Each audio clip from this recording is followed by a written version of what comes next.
Thanks for joining us today for the Kirby Institute seminar series. My name is Deborah Cromer, and I would like to begin by acknowledging the traditional custodians of the land on which we gather today and pay my respects to elders past and present.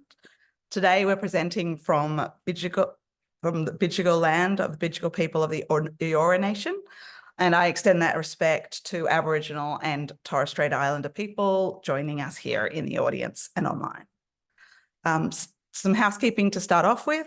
The format of the seminar will start with a presentation followed by a Q&A session. If you're joining us online, you can ask questions throughout the talk by just clicking on the Q&A icon at the bottom of the screen.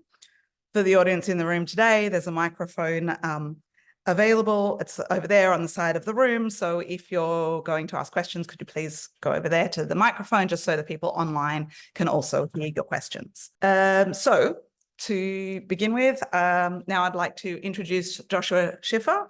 So Joshua Schiffer is a professor at the Vaccine in Infectious Diseases Division of the Fred Hutchinson Cancer Center in the University of Washington in the USA. He's an infectious disease physician and specializes in cancer and infections. And he's a clinician who sees patients, but is also interested in synthesizing information from multiple disciplines, including virology, immunology, pharmacology, epidemiology, math, stats, and evolutionary biology. So I'd like to invite Joshua up today to give a talk to everyone. Thank you. Okay, thanks everyone for coming. It's a real treat and privilege to be here to speak to you all today. I've known Miles for many years now, and I've really deeply admired the work that comes out of this institute, and in particular the philosophy that we really need great data to inform our models. So I'm really excited to present this work and to get feedback from the group about potential next steps we could take with this. So I'm going to talk mostly today about clinical trial simulation of SARS-CoV-2 drugs, and hopefully, if there's some time at the end, our ideas to try to model the immune response to the virus more comprehensively. So great. So the scientific question from the first part of the modeling is in reference to Paxlovid, which is a drug you've probably all heard of that is incredibly effective at reducing hospitalization and death. But it's also associated with quite frequent viral and symptomatic rebound, and was not effective as post-exposure prophylaxis, and was not effective at reducing the duration of symptoms. And so we wish to use modeling to try to understand this contradiction. I'd like to start off by saying that I think our community really did an important thing at the beginning of the pandemic. This was our group, but it was also Shingo Awami, it was Jeremy in France, and it was Alan Perlson's group, by recognizing that we really were treating the virus at the wrong stage, and that very late treatment that is applied when people are already in the hospitalization in the ICU is probably too late. So we used modeling for this, but it was also a bit of common sense and historical precedent with many, many other viruses that the earlier you treat, the better. And as a result of this, 3 really seminal trials were published in the New England Journal, each looking at a different drug, one looking at Paxlovid, one looking at remdesivir, and the other at molnupiravir, each of which showing a real substantial clinical benefit in terms of reducing hospitalization if these drugs were given early.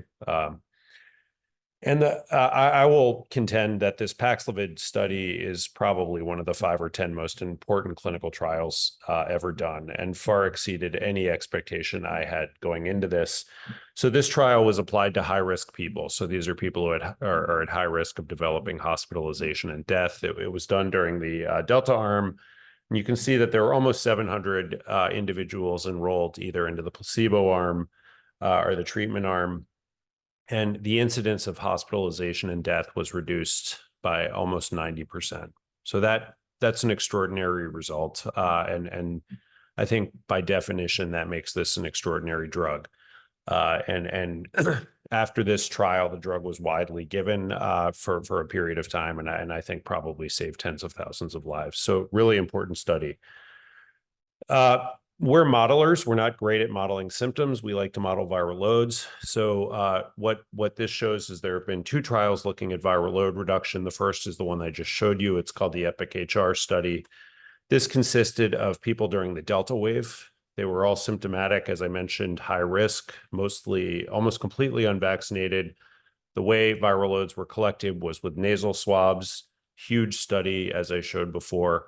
And at 5 days into therapy, the reduction in viral load was almost a log in this study. So the other is the Platcove study. For people who like clinical trial design, I would encourage you to look this up. This is an amazing study. It's called a platform study. It's being done in Thailand by the Oxford group, and they essentially continually enroll testing new drugs to test against the standard of care as well as placebo. Much smaller. This is being done in symptomatic, lower risk individuals, all of whom are vaccinated. This is all post-Omicron. And the point of this trial is they're able to evaluate drug efficacy in a much smaller number of people, with the assumption that a reduction in viral load is a strong correlate of efficacy. And so they did this and also showed a substantial viral load reduction with the drug. Really the reason we know viral load reduction is a good surrogate outcome is because of the wonderful work that has been done here. So thank you for that. And really showing here on the x-axis that the stronger the effect of treatment, the larger the reduction in hospitalization,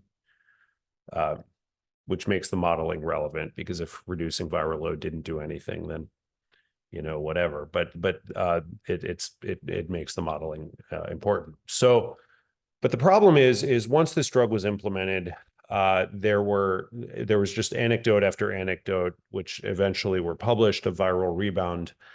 I'm sure many of you heard these stories. So this is just one example. So the person develops symptoms. The y-axis here is 1 over the cycle threshold. So up is high viral load, down is low viral load. They get the drug, symptoms go away almost immediately. The PCR level goes down, the band on their rapid test disappears, and then several days after, symptoms reemerge, the band reappears, and the viral load goes back up. And what was interesting is that to Pfizer's credit, they heard the story and they went back and looked at their clinical trial data, and they did not see a signal. First of all, the rate of rebound was low, but it was equal in both groups. And they didn't see drug resistance and rebounding virus, and nobody has really since. So it didn't appear to be a drug resistance issue. But then there were many real world cohorts which showed the exact opposite. I'm just showing one here, in which both the incidence of symptomatic and virologic rebound was in the neighborhood of 10 to 20%. So I've spent my entire career preaching data over anecdotes, and so I feel a bit hypocritical here, but the anecdotes were overwhelming. I prescribed 25 people this drug during the Omicron wave, and most of them rebounded. It got to the point that people were reluctant to prescribe the drug and reluctant to take the drug. And concordantly, they're even more confusing. The CDC published what was a meta-analysis, again claiming no rebound. So there was this discordance between the real world and what was happening in trials. And the difference is that the data was correct, the meta-analysis was correct, but we're looking at different populations. So people in clinical trials often are delayed 2 or 3 days before they get the drug, just based on the logistics of enrollment. Whereas in the real world, people wanted to be on the drug as soon as possible because their physicians and people like me were telling them that. And so just hold on to that thought, because that I think is what the key difference is here.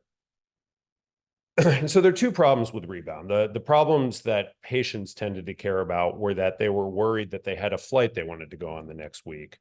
They just, it was a matter of convenience, and that's really understandable. And I think this is what a lot of primary care clinicians were hearing in their clinic.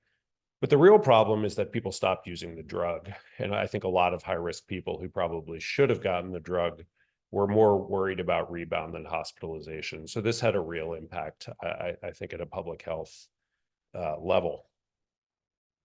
So here's the next mystery. This is unfortunately unpublished data, but Pfizer tested this drug that again had a 90% reduction in hospitalization as post-exposure prophylaxis, and it did not meet statistical significance for preventing infection. I think they were very surprised by this. They were almost sure it was going to work, but it didn't. And then in a more recent study, it didn't appear that the drug reduced the duration of symptoms, whereas these other two drugs I'm showing here, ensitrelvir and simnotrebvir, both of which reduced viral load to a greater extent, did decrease the duration of symptoms.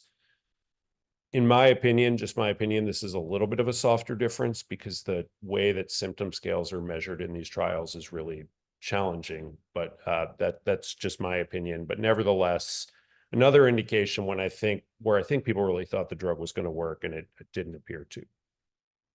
So our approach is viral dynamic modeling.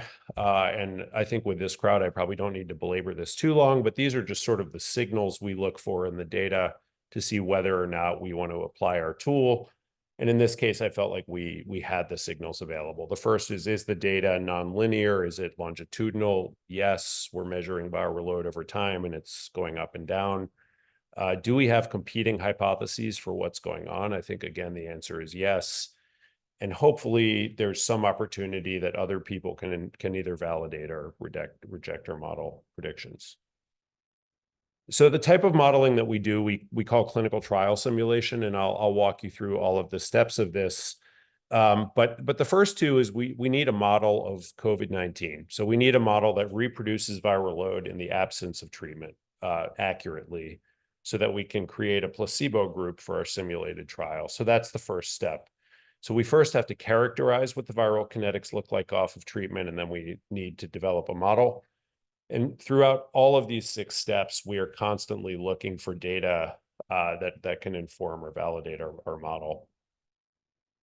So in 2020, like I think many research groups across the globe, we were dealing with inadequate data and just trying to be useful in any way we can. And it was remarkable that during the first few months of the pandemic, there were 4 data sets, one from Germany, one from Singapore, one from France, and I think a single participant from Korea who had sufficient viral load data for us to model, despite the fact that there are obviously thousands of infections. And the challenge is that very few cohorts were getting early enough viral load data where we could capture some upslopes. The other problem with this data is that it was done with different primers, so every lab's doing a different PCR. So this is imperfect data, but we're dealing with what we have. And Ashish and Fabian developed this model. They're pictured in the bottom right. And the way our dynamical models work is we have an equation for everything that we think matters in the process. So we have S, which are target cells that get infected at a certain rate according to the amount of virus. They then become I, which are infected cells. And infected cells can die for one of 2 reasons, which I'll get to in a second. The infected cells produce virus, which is then cleared, and then M and E represent a cumulative acquired immune response. We're agnostic about whether that's T cells or antibodies because we didn't know. So the 2 death terms of infected cells, the first of which includes this I to the K. And what that means is essentially that the death rate of the infected cell goes up as the number of infected cells goes up. But there's no memory here. So that starts to go down as the infected cells go down. So it's not a memory immune response. So we call this very roughly an innate response, whereas the second term represents this up-ramping of E, which is an effector cellular term. And there is memory there. So as E goes up, it continues to go up independent of whether you have infected cells. So in a very coarse fashion, we're capturing innate and acquired immunity. And these are the model fits on the left. The dots are each viral loads from individual participants. Each one is a panel, and the line goes through the dots fairly well for this model. And this was really just our start. And this is the prediction of immunity. The model predicts, not surprisingly, that most of the cells are eliminated during the first 5 or 6 days by innate responses, and that the acquired response kicks in later at different time points during different infected people and provides sort of mop up and clears up infection. Keeping in mind that we're just sampling the nose here, so that there could be different kinetics and other anatomic locations, particularly in the lung. So we were very fortunate to come upon this great data set generated by Steven Kistler, and credit to the National Basketball Association for doing this. So for a couple of years, the NBA kept things going in a bubble and kept their competition going. And essentially every employee, most of whom were young, extremely good athletes, some of whom were coaches and trainers who were older, everybody who entered the building got swabbed. And they got swabbed every 2 days. And the beauty of that was that they were able to capture people before they developed symptoms. They captured over 1,500 infections. So to my knowledge, the largest viral kinetic data set ever created. You can see they got over 170 infections before the variants of concern emerged. They got a decent number of alpha and deltas. And then the Omicron wave hit the NBA like everywhere else. And they captured a huge number of infections. And the black lines here are just the median viral loads for each group. So that data was published, and Catherine Owens joined my group. And the first thing we wanted to do was just to capture the heterogeneity of this data. So Catherine applied k-means clustering to the data agnostically, and 6 groups came out that appeared to have very different viral kinetic features. So if you look at the heat map on the right, each line is an individual person who became infected. And then the heat is the viral load on the heat scale. And what you can see is the 6 groups, even though this was done agnostically, really you can differentiate them quite easily by eye. So the first group, which had more Omicron than the other groups, was lower peak viral load, more rapidly cleared. Group 2 looks like group 1, but the initial peak viral load is higher. Group 3 looks like group 2, but the upslope is noticeably different, and so the virus peaks later than group 2. Group 4, extremely high, much higher viral loads. So, 10,000-fold higher than group 1, but also rapid clearance. And then group 5 and group 6 are people who had much more persistent shedding, but they differed according to the peak viral load. So we're really seeing that throughout the course of this early pandemic, that people are having very, very different viral load trajectories that we can characterize. And fitting to this rich of a data set is really nice, because you can really test a wide range of models. And I'm not going to get into all of the models we tested, but it was about 20 competing models. And the model that ended up winning by fitting the data the best with the most parsimony, i.e. the most simple model possible to fit the data, is shown here. It's pretty similar to Ashish's model, but the difference is how we model innate immunity. So what happens in this model is S, the target cells, become R. R are cells that are effectively immune to infection for a period of time. So the most likely mechanism for this would be an interferon effect. And this works according to a force of infection. So the more virus, the more rapidly S becomes R. And we have 1,500 of these panels in our paper if you want to look in the supplement, but here's about 12 of them. And what was remarkable to us is that the model really captured a very diverse array of viral profiles, including some people who had degrees of rebound, even off of treatment. So this gives us a nice platform to try to think of the placebo group of our simulated trial. So the model then comes up with a couple of mechanisms that may explain why we see these 6 groups of shedding. And not surprisingly, they pertain to the timing and intensity of the innate response. So group 1, you may recall, is the more mild response. And group 5 and 6 are the persistent shedders. And in particular, group 1 is predicted to have a very effective early innate response that protects cells very quickly, whereas group 6 has a slower innate response. And similarly, the timing of when the acquired immune response kicks in is predicted to be much earlier in the groups that have less severe shedding. I'll ask you to hold on to that, because this is something that we really want to validate experimentally, and that'll be the second part of the talk. But for now, I want to talk about our clinical trial simulation. So now we want to characterize viral load kinetics on treatment, and we want to recapitulate the clinical trial results so that we have a simulation that we can really believe. And I want to just start off by highlighting the fact that when Ashish did his first paper, we decided, even though there were no drugs that we knew if they worked, we decided we would simulate therapy. And we didn't know the potency of the drug. So essentially the black here is untreated control, our simulation of the model. And then the different colors are different potency of drugs, and green is the most potent. And we kept on seeing this thing that when we initiated treatment early with the most potent drug, we thought that was feasible. We kept on seeing rebound.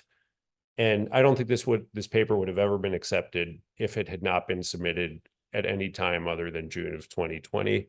The reviewers hated this rebound. We hated this rebound. We thought it was garbage. We thought there was something wrong with our model. And Fabian, to his credit, said, you know what, I think we're going to see rebound when we start treating people. And the message is not that this was in any way fact, but that if you see unusual things in a nonlinear model, it's worth kind of keeping them in your head that there might be some validity to it. So this was, I think, sort of neat when we actually did start to see rebound a couple of years later.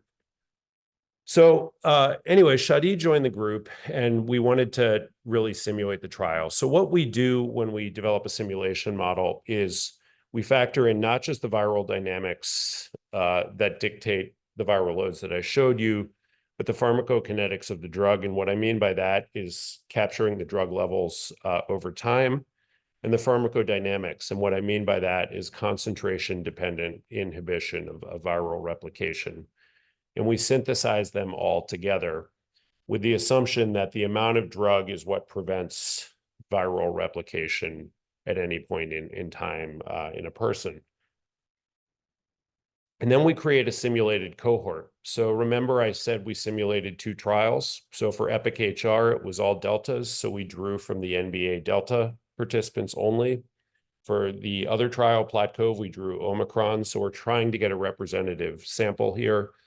We also know that people entered the trial with anywhere from 1 to 5 days of symptoms. So we drew from that distribution, and we also accounted for the variable incubation period. So we're trying the best we can to generate a representative trial population, and then half of them don't get treated and half of them do. And this is what the simulated trial looks like. So the blue line is the mean trial output. The red dots are what we hope that we can accomplish, and are the real data that we want to recapitulate. And each gray line is a simulated individual. And then we have 25% and 75% and 5 and 95% bounds. And we were pretty happy with the ability of the trial to reproduce the decay we see in viral load in both control arms. An advantage of the PlatCove study is that, again, to their credit, this is really a wonderful trial. Every piece of data from that study is publicly available, all the individual viral load trajectories. So the individual dots here are the individuals in the study, the hollow dots, and you can see that we're showing heterogeneity in our viral loads, and that's what they observed as well. So then we add therapy, and the therapy you can see are the little wavy lines. That's the drug going up and down. And here again, the blue lines do a very nice job of going through the red dots. And so we think we have a fairly good simulation of the trial.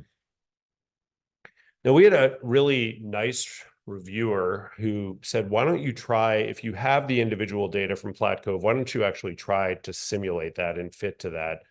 And I didn't think it was going to work, but it actually worked really well. And so what you're seeing on the far left are people in the trial who were treated, and you can see we initiate the therapy. You can see the little spikes of the virus going up and down. And then on the right, you can see we did the same for the control. And then Shadi had this idea, which I really liked, which is that if you're a person who gets a drug, there's a counterfactual situation in which you don't get the drug, and the viral load would have been different, and vice versa. So if you didn't get the drug and you could have gotten the drug, your viral load would have looked different. So what we did was we simulated the counterfactual for everybody in the trial, and then tried to fit to the other arm. So we took our placebos, simulated drug, saw if it fit the drug, took our drug-treated people, simulated placebo, and you can see in the bottom that it did a pretty good job. And so this was a second method that we really used to fit the trial. So now we have a simulation that we think works pretty well, and we want to learn from this. So this isn't just a try to fly to the moon exercise. It was painful. So what can we actually learn from this? And the idea is that, first of all, we can identify the true potency of the drug. And this is something called the in vivo IC50. And so when you are looking at the concentration of a drug in vitro, this is where the pharmacodynamic models are derived from. You're looking at the relationship between drug concentration on the x-axis and the ability to inhibit infection on the y-axis. And you get what's called an in vitro IC50, which is the amount of drug needed in vitro to stop replication in this case. We solve our model for the in vivo IC50, which is the amount of drug required in blood to reduce infection by 50%. And we've done this for other drugs, and Miles's group has done this as well for antibodies. And what we saw was that the in vivo estimate for both trials is considerably higher than the in vitro estimate. So the cell culture-based systems are overestimating the potency of the drug. We get different results for the two trials. It's higher for EPIC-HR than PlatCove, and I've been asked why that is the case, and the answer is I don't know. But they are different trials. So one had nasal swabs, one had oral swabs, one had high-risk people, one had low-risk people, one had Delta, one had Omicron. So there are a lot of potential reasons, but I don't know which drives that discrepancy between the two. So here's the importance of this. So the orange tracing is a combined PK/PD model. So this is what our model predicts the average efficacy of the drug is over time between day 0 of 5 of treatment. This is on the left. And you can see, first of all, it goes up and down very quickly according to the level. And you can then average the efficacy over those first 5 days is about 80%. So about 80% of replication is eliminated. If the in vitro IC50 had been accurate, that's the blue line. And so not only are you nearing perfection with this, but you're so far above the IC50 that there's a post-treatment effect that lasts almost 10 days. So it really makes it, Paxlovid a much better drug had that been true. And then on the right is the viral load reduction that would be projected. And so this is to highlight that we don't think Paxlovid is maximally potent, that there are drugs that could do better. And the two stars here are the newer protease inhibitors that reduced viral load more, but we still think that there's room for further viral load reduction. Whether that's necessary or helpful is a different story, but at least telling us that the drugs are not fully potent. So a point I really want to emphasize is that despite the fact that I'm showing that it's not a perfect drug, I'm going to keep on reminding you that we had a 90% reduction in hospitalization. So I think the way that works is that viral load maps directly to the number of infected cells, which in turn die. That in turn maps to the surface area of tissue affected. And so what you're really doing is mapping a logarithmic scale to a linear scale. And so even by instituting treatment very late, we predict that, very roughly speaking, you're saving about a third of the infected cells from getting infected once you initiate treatment, which is a lot of surface area of tissue that's being saved. So I think that that's probably what explains the fact that the drug is really so great, despite the fact that it doesn't completely inhibit replication. Okay, so the practical piece of this is we have this problem. We have viral rebound, and we have a dosing strategy that's not preventing viral rebound. And so can we leverage the model to make predictions about how best to do this? So remember I mentioned that there's this discrepancy in clinical trials and real world practice. So Jonathan Lee's group on the left, this is real data, not modeled data, looked back at their cohort, and what they found is that people who initiated therapy within a day of developing symptoms and or testing positive were very likely to have rebound in the neighborhood of 26 and 29%. Those who waited more than 2 days never had rebound. And our model showed the same thing. So on the right is our model projections. Don't interpret the percentages too closely because every paper that's looked at rebound has used a different definition, and we arrived at one. And if you're really interested in this, we have supplementary figures with different definitions. But the point is that people who get the drug during post-exposure prophylaxis very early, pre-symptom, when they've just been exposed to the virus, are at have a much higher rate of rebound in our simulations. Those who get it immediately after developing symptoms, it goes down, and those who wait 2 or 3 days, it goes down even further. Late is too late. This is sort of the hospitalized cohort if they were to reach that point, but that just highlights that they're also unlikely to rebound. And this is just what it looks like at the individual level. So these are just simulations, and with treatment initiated at different times. Purple is no treatment. And in the top panel, you see that in a post-exposure prophylaxis or early treatment situation, this person rebounds. The later treatments don't. Whereas in the bottom panel, just the post-exposure prophylaxis person would develop rebound. So why does the model predict this is happening? So what's going on under the hood? So here, what I'm showing you is on the top row are projections of the average viral load. On the bottom row, I'm showing the projection of the variables over time. So I is the number of infected cells, and red is the number of refractory cells, and S is the number of target cells.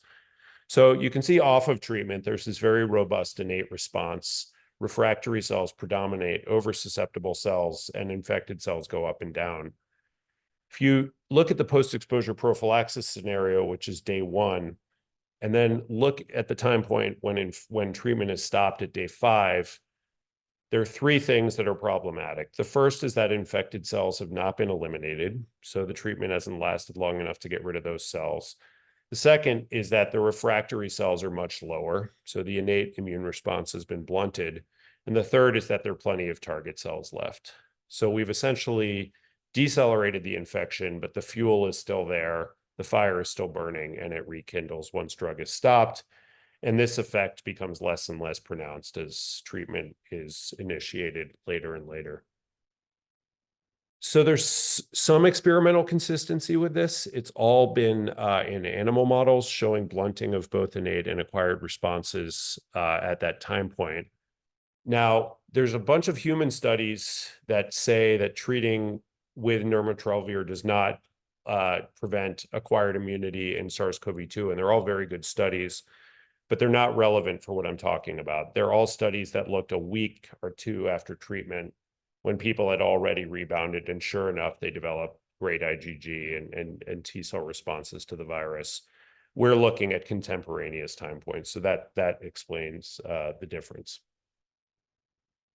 There are also virologic risk factors for treatment. So people who are destined to have worse infection, so groups 5 and group 6 in our simulations, the people who had more persistent shedding are also the people who are most likely to develop rebound. And I have some clinical context for this. So I will tell you that there is a group 7 who we are not captured in the NBA cohort, and those are immunocompromised individuals. And I have seen a number of these people, and this is something our group published on 2 people we took care of in the clinic. I apologize, they're plotted on the same plot. It's a little confusing, but both of these people had persistent SARS-CoV-2 infection for, it looks like, about 5 months. The first person with the dotted line, it was detected in their nose. They weren't that sick. They felt okay. They were able to work, but they're probably evolving very quickly. And as an aside, I think there's pretty good evidence that this is where the variants of concern came from in this population. And in this particular setting, that we treated both of these people with 15 days of therapy, and that appeared to eradicate the virus. So consistent with our idea that treating longer is better. The second person, just out of interest, if there are any our case 1 in this case, their nasal swab was negative.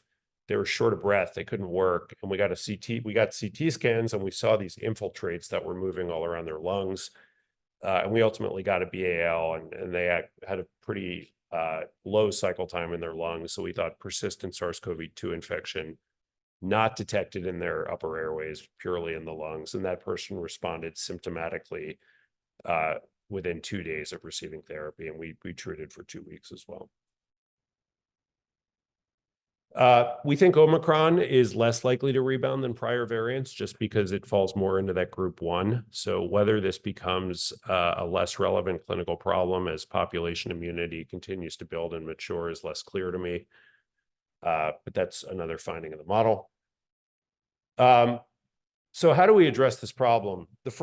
There are a couple of things you could do. You could increase the dose. And when we did that in our simulations, lower doses were associated with less rebound and high doses were associated with more rebound. The reason being that the higher doses simply blunt the innate response more. And this has some indirect evidence. So this is the Platcove study. I only showed you the Paxlovid arm of this, but they in fact looked at 5 different drugs.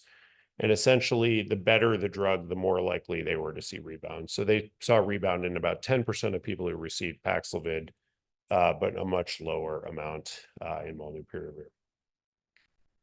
So the solution, we think, is just prolonging therapy. And when we do this, extend therapy out to 10 days, it virtually eliminates the probability of rebound.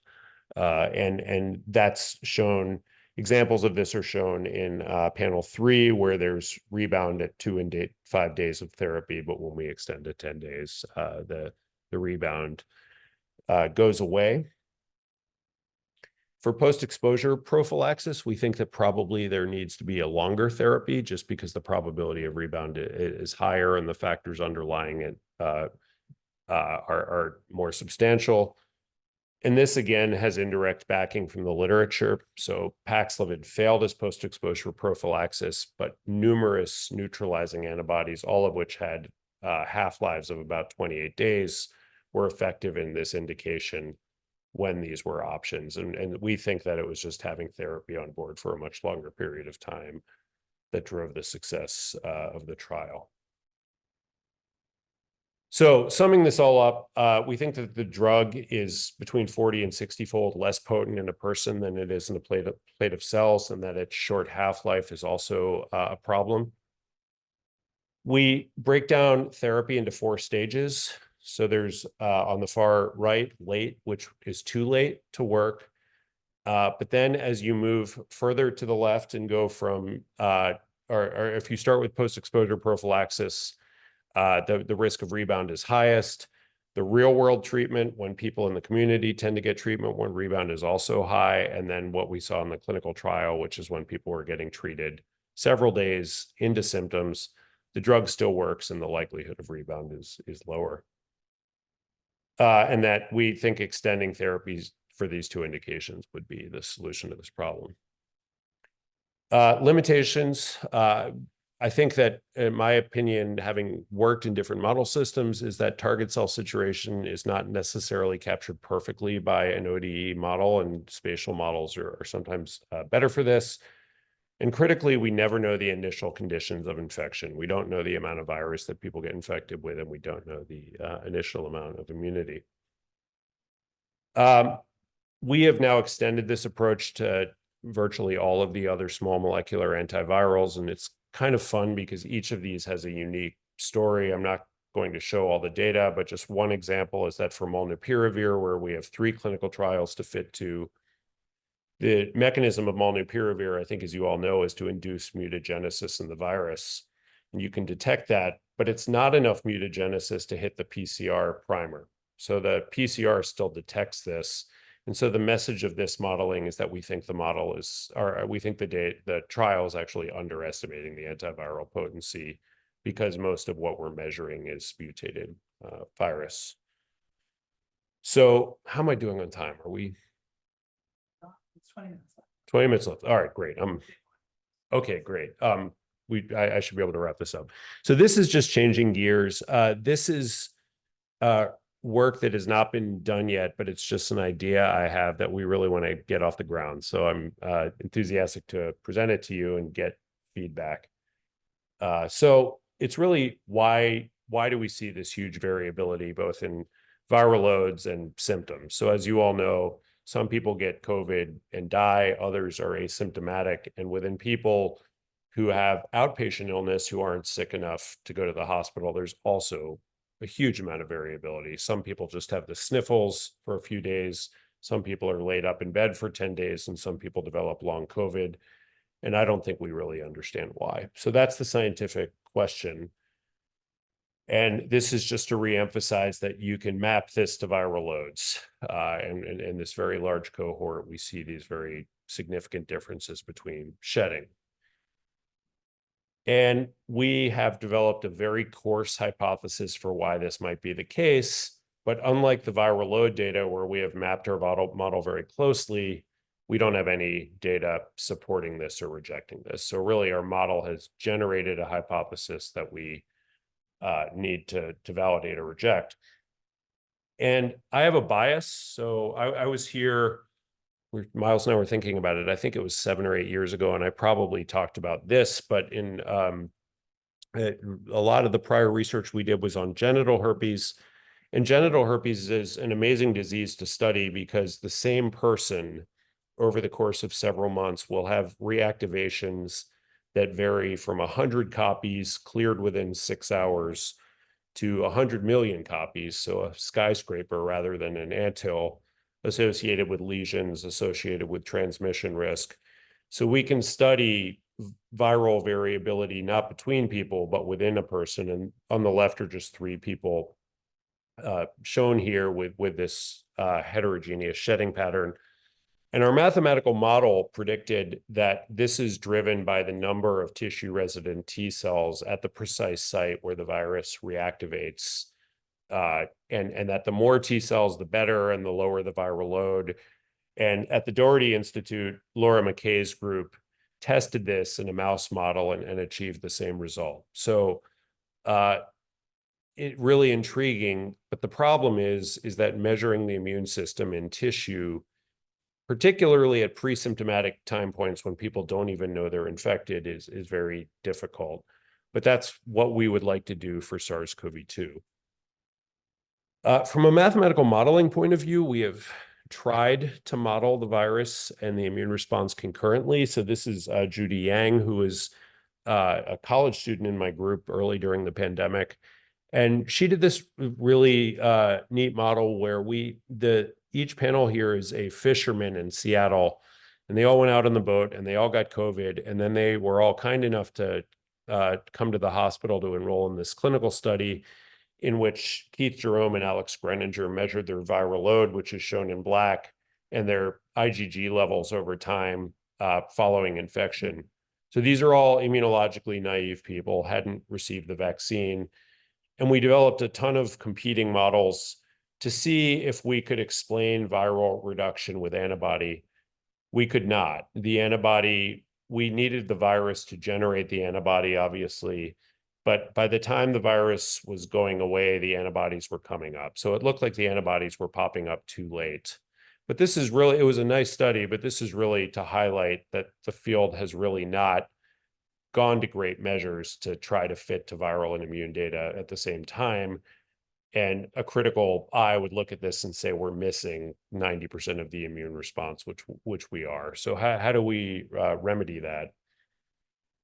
So I was very lucky to be part of this study and run by Alpana and Yoon Lim and Ashley in the middle, who's a chemist at the University of Washington. And they leveraged 2 new technologies. The first is called a Tasso device. And a Tasso device, you can mail this red thing to somebody's home. They self-apply it to their skin, draw their own blood. And Ashley developed this home RNA technique, which preserves RNA. And so they enrolled people across the country into this prospective cohort of SARS-CoV-2 infection, and we're able to capture 770 gene transcripts in these folks over time. And perhaps we'll start on the right. So the healthy graph is just showing this is a single gene that we know to be of importance and we know to be a predictor of severity in SARS-CoV-2. It's an interferon response gene called IFI27. Reassuringly, it's very stable in the healthy controls, but each of the panels is an infected person. The red is the viral loads. So you can see very clean kinetics. You can also tell we're capturing people after their symptoms because we're not getting the upslope. The blue are symptom bars, both in terms of severity and number. And then green is the IFI 27. And so we were really impressed at how clean the monotonic decay of the IFI 27 was, and that when we were capturing people, it was much higher than in the controls. And there are dozens of genes that look like this. This is just a representative of this. So really encouraging that we can capture components of the immune response with this technology. You can also capture transcripts on a swab, so you can capture this more locally. And in the middle, what I'm showing are the bioinformaticians associated with this project reduced genes into gene families. And these are interferon response genes. And you can see that among the unvaccinated infected individuals, we saw the strongest peak of interferon response genes. So study number 2 they did, same technology, different study design. So everyone who got infected in the study, they also enrolled all of their family members who agreed to be in the study. And the purpose of that was to try to capture early immunologic time points. And so they did that. And the map on the right was that amazingly, they were able to capture people across the US. So they can mail this overnight and enroll people anywhere. So it really enhances our ability to enroll in this study. Whereas if we were limited to Seattle, it would be very difficult. And really, enrolled people from some, I would say, science skeptical parts of our country as well. So that was a neat addition. And this is really just, unfortunately, we only captured 2 really early infections, but very tantalizing data. The 2 infections we caught very early, we saw upregulation of T cell responses at time points before virus was actually detectable in the people's noses. So this is response to interferon gamma, T cell activation, and cytokine killing. That's the green box. And the yellow box is what came next, which is disease response to virus, which is more of an innate signature. So maybe compatible with our herpes work, but really we need to expand this to a cohort of at least 100 infected people to test this more rigorously. The final piece of this is that we can get protein levels from the nose. And so this is a study Alpina and I did. We did not do this for SARS-CoV-2, but we did this for other human respiratory viruses. We enrolled 10 people from our hall who work with us. That the RSV on the upper left is a former member of my group. And you can see we got a really nice RSV kinetic curve. The gray bars are symptoms. But then from the nasal swabs, you can see that this individual's kinetic response curve for cytokines, again, showed really believable monotonic expansion and contraction of relative analytes, including granzyme B and perforin, which are specific either for T cells or NK cells, and IL-6 and TNF-alpha and others. And all of the cytokines that we would wish to be correlated with one another, representing a similar cellular source, were correlated. And also cytokines which we would not predict to be relevant to an immune response, such as Th2-mediated responses, were really flat. So we think this is a promising way to measure the intensity of immune responses locally, but again, need to scale this up to a much larger number of people. And so our overall study design is to use that contact approach where we enroll family members and get all of this data. And then to really try to couple these early responses with viral load as the endpoint of the study. So that's it. I'm really appreciative of your time. This is my group. Seattle's a beautiful place. So if any of you are in the neighborhood, we would love to have you visit. It's a nice group of folks, and we are really enthusiastic about collaborating and exchanging ideas. So thanks again. Well, thank you very much for a really interesting talk. was just wondering if there's any questions. We'll open it up for questions. I was going to start with one, but Tony, you've got up first, so you can take the floor. You can go first, Deb. No, go for it. Chairman's prerogative. Yeah, it's all good. I'll save it up. So thanks, that was great. So I've got two sort of technical questions. So in the early part of the study where you had the groups 5 and 6, were they dominated by Delta? Yeah, so there was a higher preponderance of Delta in groups 5 and 6, as well as prevariants of concern. Right. The limitation of the NBA cohort is that we have no metadata on any of these folks because the privacy aspect. So within the NBA, the vaccine uptake rate was higher than the general population, to their credit, but there were 2 or 3 well-known anti-vaxxers. So it would have been, had we had even limited information on who these people were, it would have been very easy to break down the privacy chain. Mm-hmm. So other than variants, we know nothing about the data about the individual lines, unfortunately. Right. Yeah. And then in your later slides where you said the T cell response came up very early. So when in the pandemic was that study done? And yeah. And so do you think that's pre-primed T cells, or do you think they're cross-reacted with other coronaviruses, or have they seen this variant of this coronavirus before? Yeah, great question. So these are all Omicron post-vaccine, post-infection. So, and actually, I think that makes the scientific question more interesting. Absolutely. Is that we're dealing with a really heterogeneous immune population in these studies. Yeah. Cool. Look, I had a question. I really like the idea that modeling can inform the outcome, especially with the duration of treatment for Paxlovid. So a couple of questions. So first of all, is there evidence that treating earlier is more effective? So, you kind of showed if we treat early, then we don't treat for long enough. Mm-hmm. Do you know whether treating earlier, helps keep people even, out of hospital more, number one? And number two, is the rebound associated with severe infection and hospitalization, or is it really just associated with more mild symptoms? Yeah. Great question. So I don't think there's any data at all about whether treating within a day or two of symptoms is better than treating within 5 days of symptoms. It's very clear. So remdesivir, you may or may not recall, everyone thought it was a terrible drug because it was being given to people in the hospital. And then the clinical trial was almost a proof of concept because it's an IV drug and giving it to people in the clinic is virtually impossible. But I helped design that study. And when we did that, when we designed the study, it was all we had. It reduced hospitalization by 90%. So clearly within that first 5 days is better. Whether day 0 to 2 is better than 2 to 5, I don't know.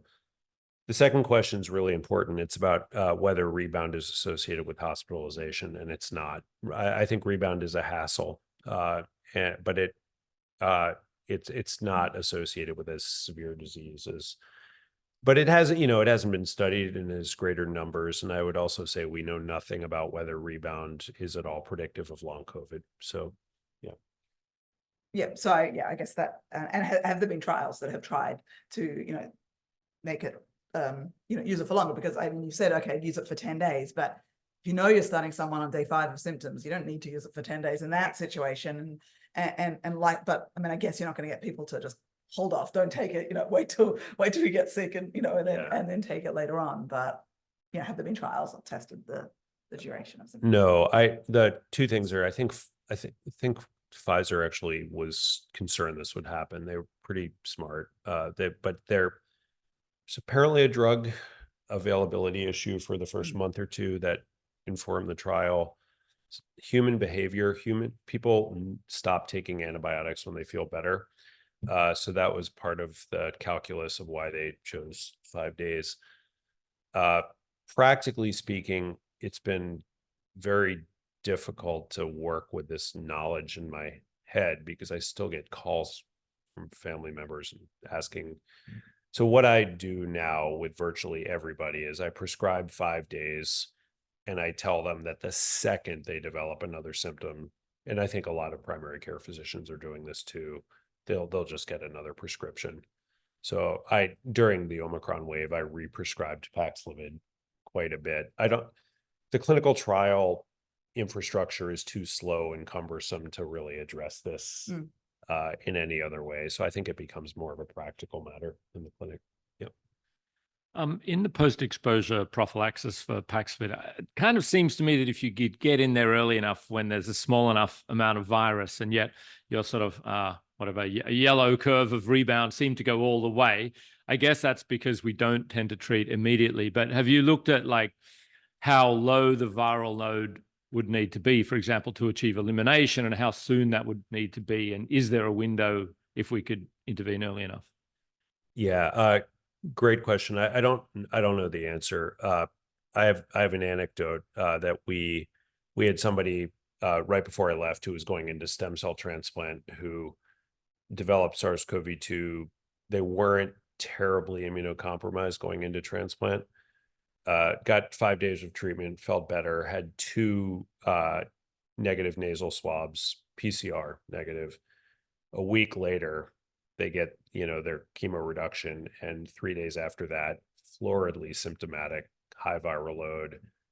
I know they weren't reinfected. So it's, I think that even if we eliminate it's very hard to know what to do with low levels from a measurement point of view, and that makes modeling the stochasticity probably impossible. The frustrating thing about the post-exposure prophylaxis story is that the data is not published. So I know nothing other than that press release. So I don't know if there was a delay in terms of, because I do think that there could be an instance in which if people got it right away that you would eliminate the virus. I'm not even convinced the trial was a complete failure.